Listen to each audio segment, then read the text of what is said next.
The trial of fire, the great chamber of the Galactic Council, was filled with noise.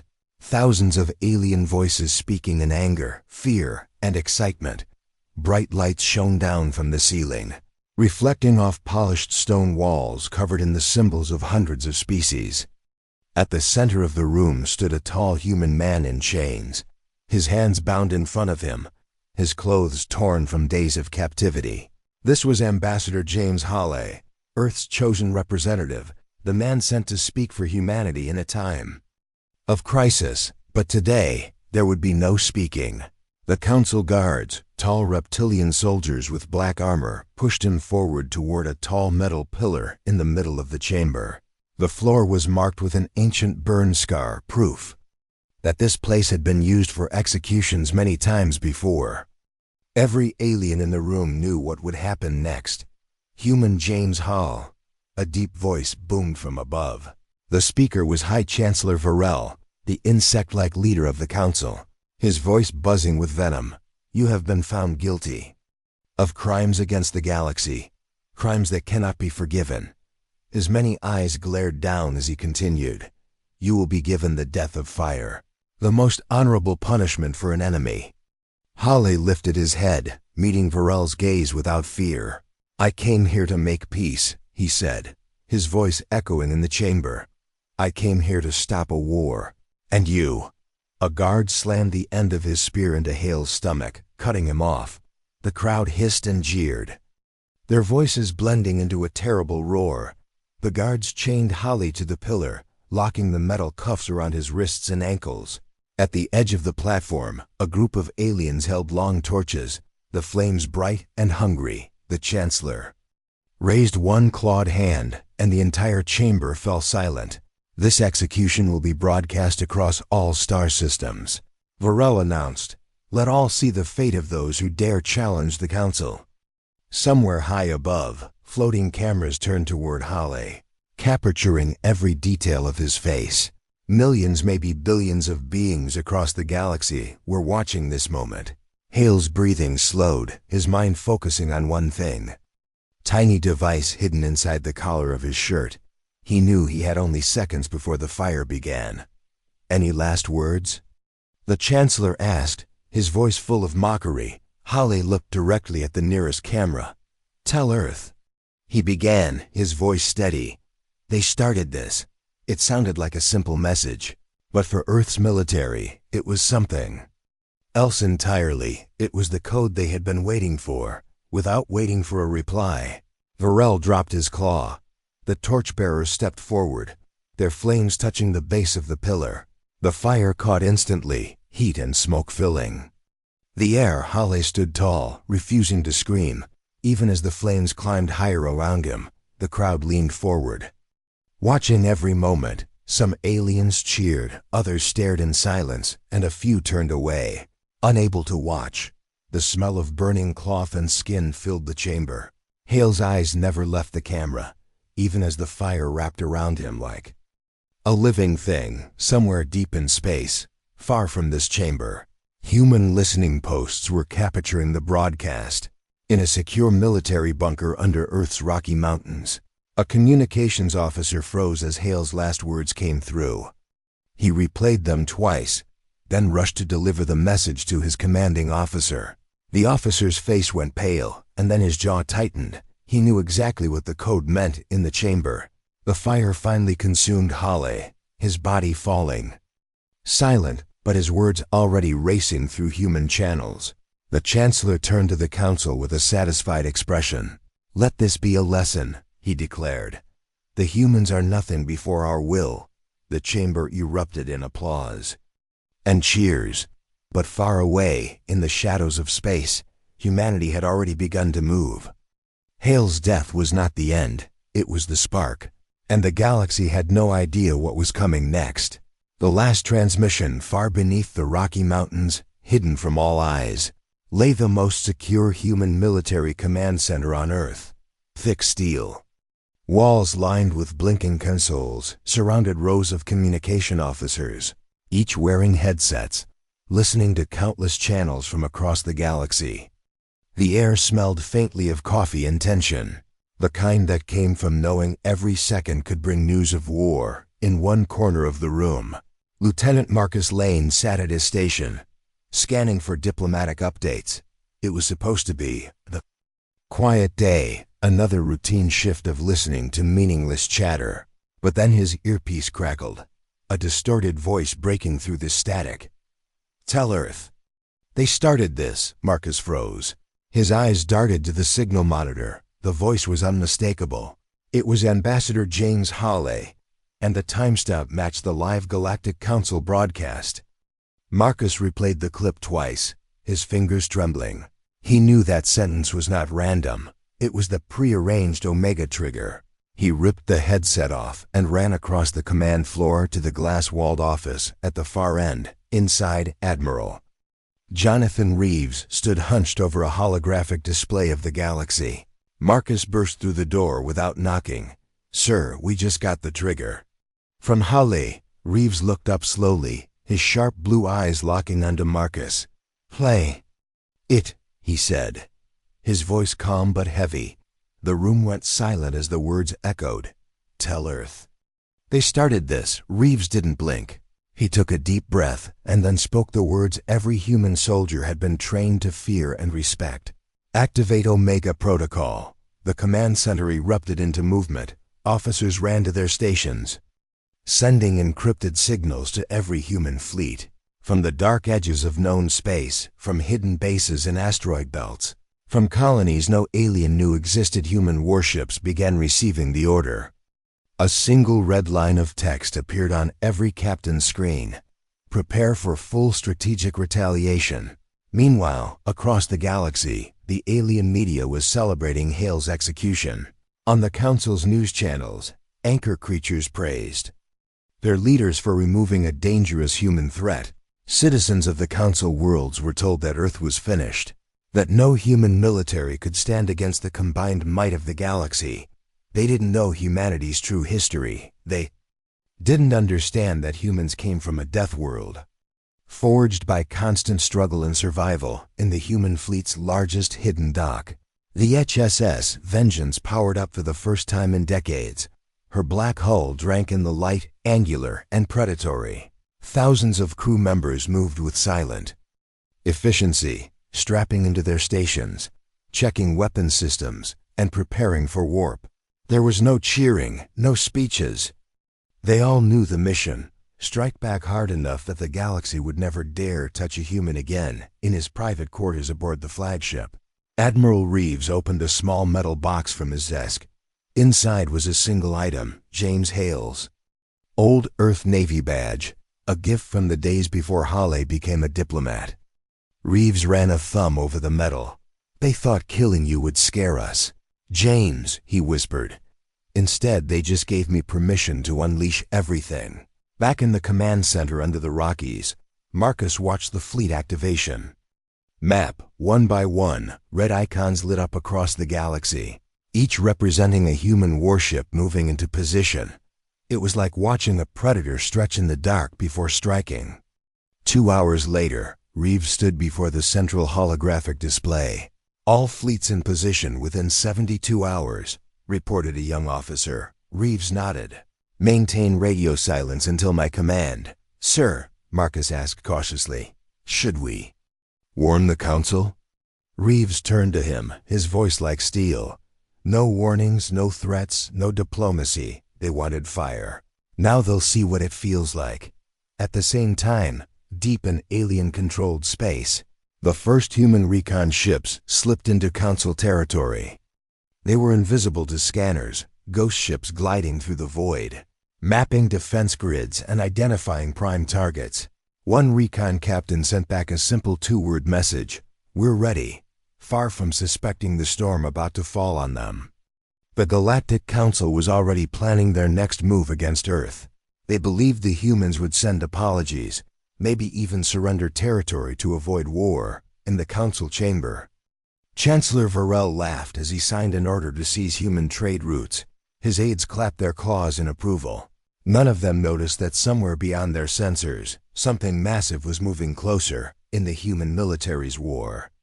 "Room," Reeves gave his final order before the long silence.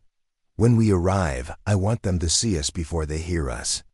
He said, and when they hear us, I want them to understand this is not revenge. This is justice. The countdown to war had begun. The galaxy had no idea that Hale's last words were not a plea for help. They were the opening shot of the most devastating campaign the stars had ever seen. The silence before the storm. The Galactic Council met again 1 week after the execution of James Hawley.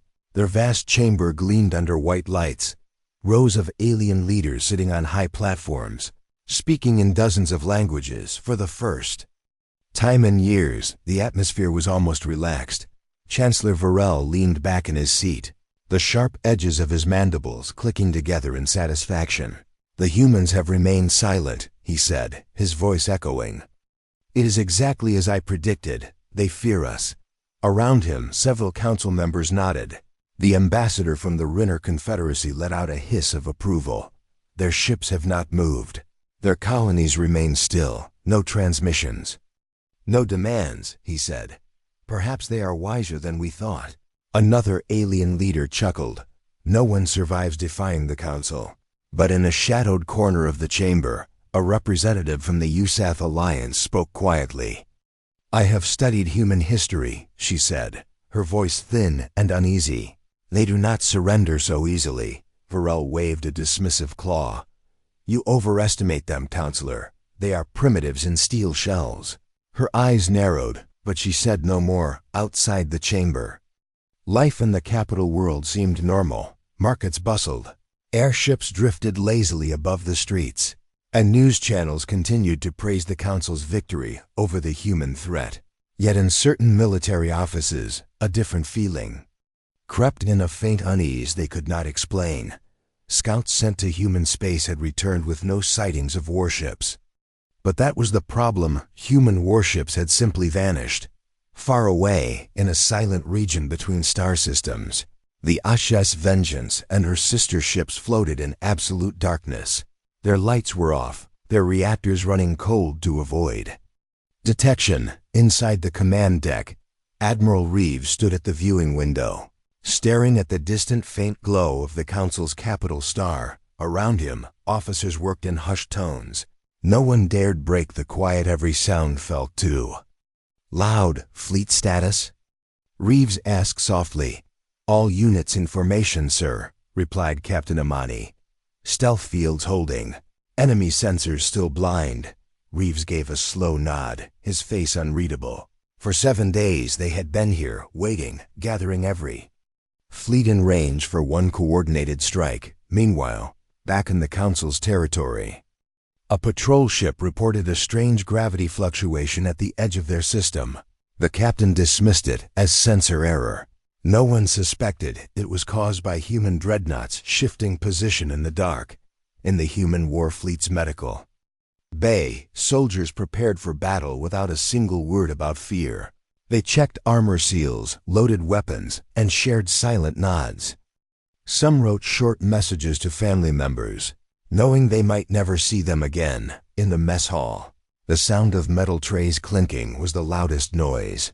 Every soldier knew this silence was only the breath before the roar. On the Council's main news network, a political analyst spoke confidently. Humans may have courage, but they lack numbers, he said.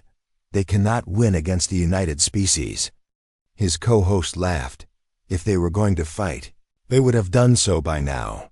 But a single transmission slipped quietly into the Council's encrypted military channel that night. It was from a deep space observation station. The message read, "Unknown mass signature moving fast." The data was ignored, marked for later review. Inside the Vengeance, Reeves met with his senior officers in the war room. A holographic map displayed the capital system, glowing red with target markers.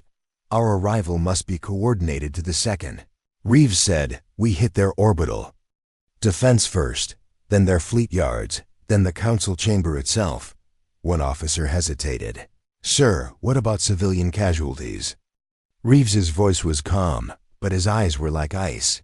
They broadcast the burning of an unarmed diplomat to every home in the galaxy. They made civilians part of their theater. The room fell silent again. Out in the void, recon ships fed back their final scans. The Council's fleet was larger than expected, but their ships were scattered across sectors. Perfect for the humans, perfect for a swift and overwhelming strike. Back on the capital world, a merchant ship captain noticed something unusual while preparing to leave orbit. A strange shimmer in the stars, almost like a ripple in space. When he looked again, it was gone. He shrugged and continued his work, unaware he had just seen the edge of a cloaked human battle group. Reeves stood alone in his quarters, staring at the old Navy badge that once belonged to Hawley. He remembered the man's voice, his stubbornness, and his unshakable belief that peace could be made. "They took you from us, James," Reeves murmured. "Now we take everything from them." The Council still celebrated their victory. Without realizing, the storm had already gathered. The humans had not spoken, had not threatened, had not shown themselves. And in that silence, something ancient and terrifying was building. The silence before the storm was almost over. First contact. In war, the patrol ship Carath drifted lazily along the edge of the Galactic Council's capital system.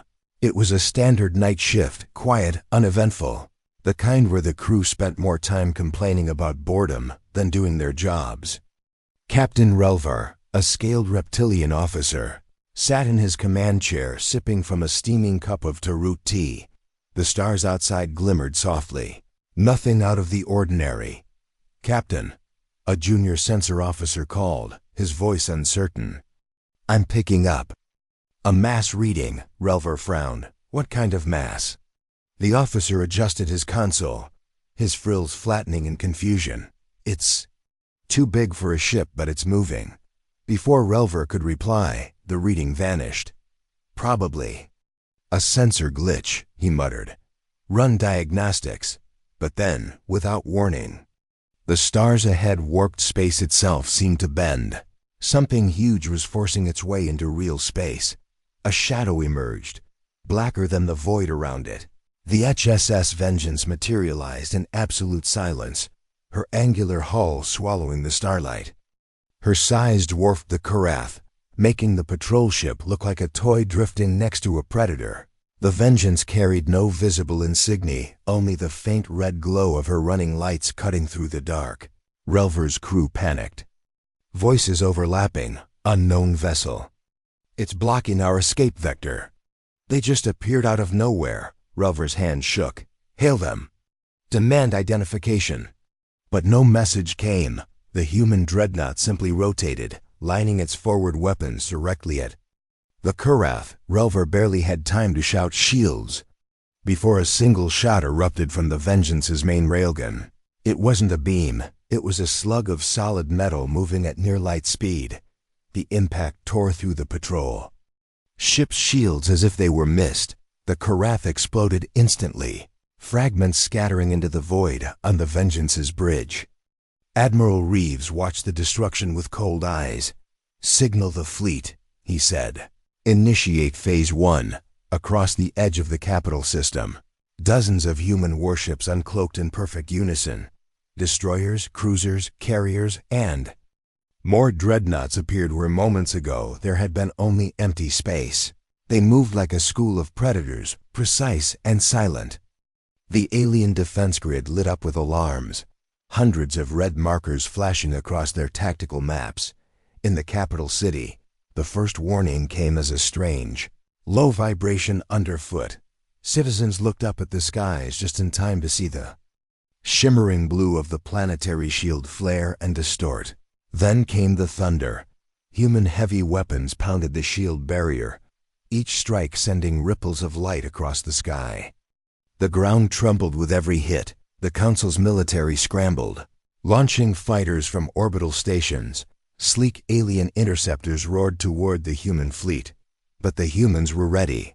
Swarm drones launched from human carriers, their tiny bodies moving too fast for alien targeting systems. Within minutes, the alien fighter wings were shredded, drifting as burning wreckage toward the planet below on the Vengeance.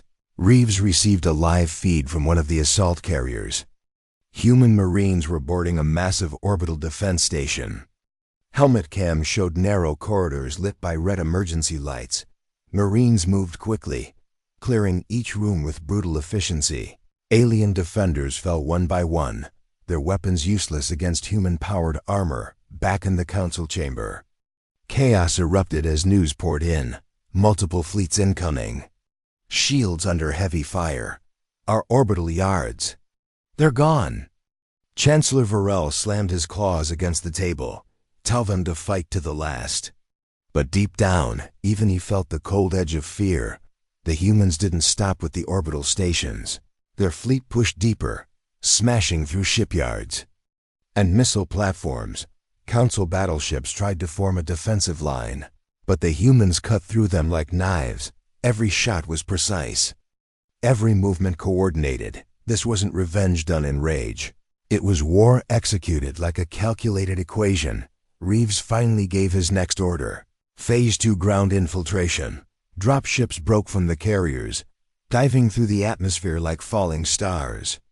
Alien civilians screamed and scattered as the first human boots touched the capital's soil. Marines spread out, their weapons trained, their armor gleaming black under the sun. They weren't here to burn cities, they were here for one target.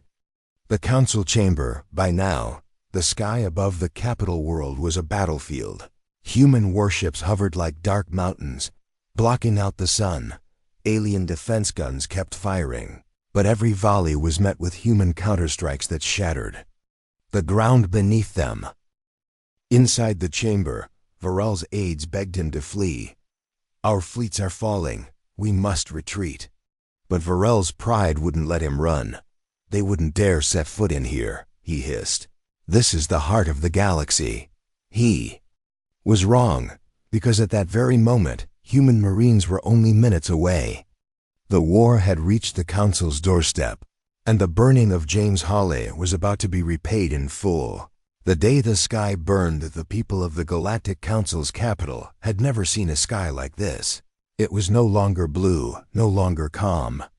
It burned. Thick clouds of smoke rolled across the horizon as human warships hung above the city like black, metal giants, their cannons glowing with heat. Every few seconds, a bolt of fire or railgun slug streaked downward, striking the planetary shield and making it ripple with blinding light.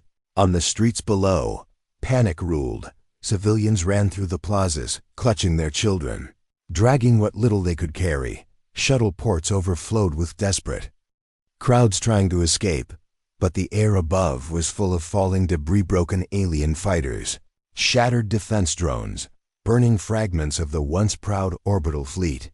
Inside the Council's Defense Command Center, officers barked orders that no one could follow fast enough. We've lost Shield Sector 12. Defense grid down to 50%. They're targeting the shield generators directly. Chancellor Varel's image appeared on the central display, his face twisted in rage. Hold the line. He commanded, I don't care what it costs. But outside, the cost was already too high. The humans weren't just attacking, they were dismantling the capital's defenses piece by piece. Precision railgun fire smashed through one shield generator after another. Massive explosions lit up the city as each generator failed. With every failure, the sky grew darker, more open, more vulnerable. In orbit, Admiral Reeves stood on the bridge of the HSS Vengeance, watching the readouts. Target the central shield hub, he ordered. The gunnery crew locked onto a massive tower in the heart of the city, the last and strongest generator. A deep hum filled the dreadnought as the main railgun charged. Then, with a single thunderous shot, the shell tore through the air. The tower erupted into a column of fire, and the shimmering dome above the city shattered like glass. The crowd's screams rose as the sky went fully black, with the shapes of human warships now descending lower. Weapons uncovered, shields are down, reported Captain Imani. Reeves nodded. All ships commence unrestricted bombardment. From the heavens, the storm began. Missiles streaked down like rain, striking alien artillery positions. Plasma blasts turned military compounds into molten craters. Every alien gun emplacement that fired back was silenced within seconds. It wasn't a battle anymore, it was domination. The Council's fleet in orbit tried one last push, sending their remaining cruisers into the human lines, but they never got close. Human destroyers cut through them in minutes, their weapons tearing ships apart before they could even aim. The wreckage fell into the atmosphere, burning as it passed over the terrified city on the ground. Human dropships roared through the skies, delivering squads of Marines into key locations. Each squad moved with cold precision, securing streets, locking down transportation hubs, disabling communication centers. The alien defenders fought bravely, but their weapons barely scratched human armor for every human casualty. Dozens of defenders fell in the council chamber. Varel could hear the distant thunder of explosions shaking the building. The floor trembled with every railgun impact. This is impossible, one counselor whispered. We had the strongest fleet in the galaxy, Varel snarled. And yet we are losing to primitives. But his voice cracked when another explosion rattled the ceiling above them, sending dust raining down on the outskirts of the city. A group of alien civilians hid inside an old maintenance tunnel. Through the grated ceiling, they saw the glowing silhouettes of human soldiers passing above, their heavy boots echoing. One alien child asked softly, "Mama, will they hurt us?" The mother held her child close, shaking her head but unable to promise safety. In the air above, human fighters swept low over the rooftops, chasing down the last enemy aircraft. One alien interceptor tried to flee into space, but a single missile from a human fighter caught it mid-climb. The fireball lit up half the sky, drawing a chorus of gasps from those watching below. By nightfall, the capital was surrounded. Human ships blocked every escape path in orbit, and every major road out of the city was sealed by Marine patrols.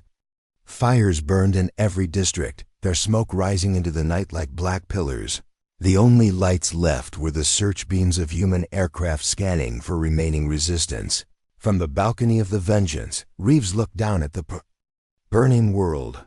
"This," he said quietly, "is for Hale." Beside him, Captain Amani spoke. "Phase 3? Reeves nodded, his voice cold. "Bring me the Council alive." Somewhere deep in the city, the Marines were already advancing toward the heart of alien power, and the burning sky above promised the Council's rule was about to end. The fall of the Council, the once proud Galactic Council chamber, now echoed with distant explosions. The great stained glass windows trembled in their frames as the sound of battle drew closer with every minute. Alien leaders huddled together in fear, their voices overlapping in panic. "This building is sacred." One shouted, "They wouldn't dare." Another insisted, though his trembling hands told the truth. Chancellor Varel stood rigid at the central podium, trying to keep his voice steady. "Hold your positions," he growled. "The humans will not breach this chamber." But the heavy thud of distant gunfire betrayed him. Each sound came closer, each moment felt shorter in the streets outside. Human Marines advanced through burning wreckage. They moved like shadows through smoke, their armor glinting faintly under the flickering light of fires. Squads swept buildings, cutting through any pockets of resistance with frightening precision. Alien soldiers who tried to stand their ground were overwhelmed in seconds. Those who surrendered were pushed aside and left for later. A squad led by Sergeant Kyle Rayner reached the massive council steps. The wide staircase was littered with debris, shards of broken statues, shattered banners, and the bodies of alien guards. Rayner raised his hand, signaling the squad to halt. "Breach in 3, he said, his voice low through the coms. The Marines readied their weapons, the barrels glowing faintly from earlier firefights. Inside, the council guards formed a last desperate line at the entrance. Tall, armored reptilian soldiers gripped energy pikes, their claws flexing. They knew they couldn't win, but their orders were to protect the council to the death. The great bronze doors rattled once, then again, then exploded inward as a shaped charge blew them apart.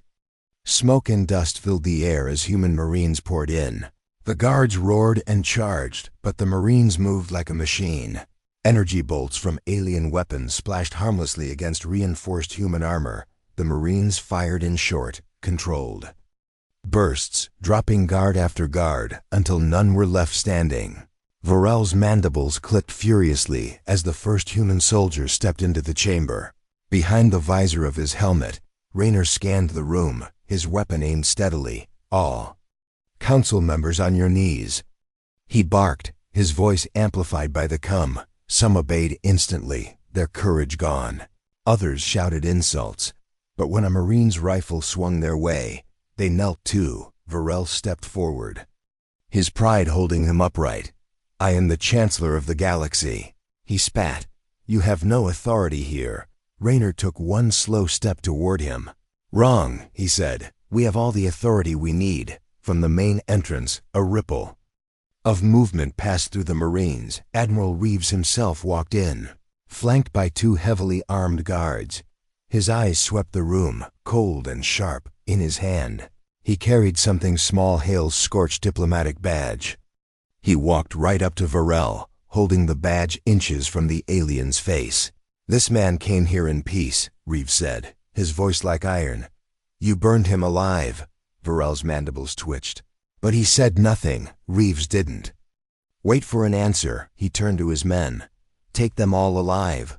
The Marines moved swiftly, securing the alien leaders with magnetic cuffs, their weapons always ready. The council chamber, once the seat of galactic power, was now under human control. Outside, human banners were already being hung over the building's ruined facade. The sound of the human anthem echoed faintly through loudspeakers. Civilians peered from hiding places, watching the impossible unfold. The rulers they had feared for generations were now prisoners. Reeves stood in the center of the chamber, looking up at the massive ceiling where murals of alien victories were painted. We'll repaint this, he said quietly to Raynor. Something that tells the truth. Raynor gave a small nod. Yes, sir. In the corner, one alien counselor whispered to another, They will execute us here. But Reeves turned sharply. Hearing the words, No, he said, you will stand trial, and the galaxy will see who you really are. From the balcony outside, the view was staggering. The once shining capital lay under a blanket of smoke. Human patrol ships swept low, scanning for threats. In orbit, the human fleet hovered silently, each warship a dark reminder of the price of crossing Earth. As night fell, searchlights illuminated the captured chamber. Inside, Reeves stood over a table, finalizing the orders for the next stage, securing the entire capital and broadcasting a message to every world in the Council's reach. James Hale's death had been avenged, but Reeves knew this was only the beginning. The galaxy's old order had fallen here, in this very room, and nothing would ever be the same again. A message to the galaxy. The lights in the Galactic Council chamber were dim. The once golden banners of the Council lay torn on the floor, replaced by the bold, deep blue of Earth's flag. Captured alien leaders knelt in a line at the center of the room, their hands locked in glowing magnetic cuffs. Armed human Marines stood on either side, silent and watchful. Admiral Jonathan Reeves stepped up to the podium. The cameras were already rolling, dozens of floating drones capturing every angle. This was not just for the capital. This was for every world, every colony, every ship across the galaxy. Billions of beings in thousands of systems would see this broadcast. Reeves's voice cut through the silence like a blade. My name is Admiral Jonathan Reeves of the United Earth Fleet, he began, his tone calm but full of weight. Many of you watched 1 week ago as Ambassador James Hawley was burned alive. In this very chamber, the words echoed against the high walls. In the prisoner's line, Chancellor Varel twitched but said nothing. You were told it was justice, Reeves continued. You were told humanity was weak, that we would bow our heads and accept your cruelty. He paused, letting the silence linger. But humanity does not bow, he said, his voice growing colder. We warned no one, we made no speeches, we sent no threats, and still, here we stand. Behind him, a massive screen lit up with a live feed from orbit. The human fleet hovered like a wall of black steel, their silhouettes blotting out the stars. Each ship's weapon ports glowed faintly, ready to fire if commanded. "This is not revenge," Reeves said. "This is justice." The camera zoomed in on the alien leaders, their proud faces now lined with fear. "These individuals will be tried publicly, with every charge, every crime, every lie laid bare for all to see." He turned to glance at Varel, holding up Hale's scorched diplomatic badge for the entire galaxy to witness. "This," Reeves said, "is why we are here, in the streets outside." Massive holoscreens projected the speech. Alien civilians gathered in silence, their eyes wide as they saw their leaders in chains. For many, it was the first time they had ever seen the Council powerless. Some felt fear. Others felt a strange sense of relief. Back in the chamber, Reeves leaned closer to the podium. "To those who think they can harm humanity without consequence, look well," he said, his voice dropping to a deadly calm. "Look at what is left of your fleets, your armies, your pride." Images began flashing on the screens, burning. Alien warships, shattered orbital stations, cities once thought untouchable, now under human control. "From this day forward," Reeves continued, "if you strike us, we will not just defend ourselves. We will end you." His words carried across the galaxy, transmitted to every network, bouncing off relay satellites and deep space buoys. In distant mining colonies, alien workers stopped mid-shift to watch. On warships stationed at the farthest edges of space, crews stared at the image of the human fleet and said nothing. In hidden Council loyalist bases, officers turned pale as they realized the scale of Earth's power. Reeves straightened. "To our friends," he said, his tone softening. "To those who have never raised a weapon against us, know that Earth does not seek war," he gestured. "To the prisoners, but we will never again allow those who rule through fear to decide the fate of the galaxy." He stepped back from the podium, and the camera panned upward to the balcony above. From there, the view was breathtaking. The city lay under the glow of human searchlights. The skies were dark, except for the shapes of human warships drifting silently above like watchful giants. It was a vision of absolute control, a message no one could misunderstand. In the control room upstairs, a comms officer gave Reeves a quiet nod. "Broadcast complete. Sir, every major system has received it." Reeves gave a short nod, then looked back out the balcony toward the burning skyline. "They wanted to show the galaxy our weakness," he said quietly, almost to himself. "Instead, they've shown them our strength." The alien leaders were marched out of the chamber. They would be taken to secure holding facilities where their trials would begin. The Marines moved with precision, their boots echoing in the now empty hall. Outside, civilians watched as the human flag was raised high over the Council building. The anthem of Earth played softly from loudspeakers, carried by the wind through the streets. Some aliens bowed their heads, not in submission, but in acknowledgement of a new power in the galaxy. Reeves remained on the balcony long after the cameras stopped. He stared at the fleet in the skies above and the fires below. For the first time in days, he let out a long breath. Hale's sacrifice had not been in vain. The galaxy now knew humans do not forgive, and they never, ever forget.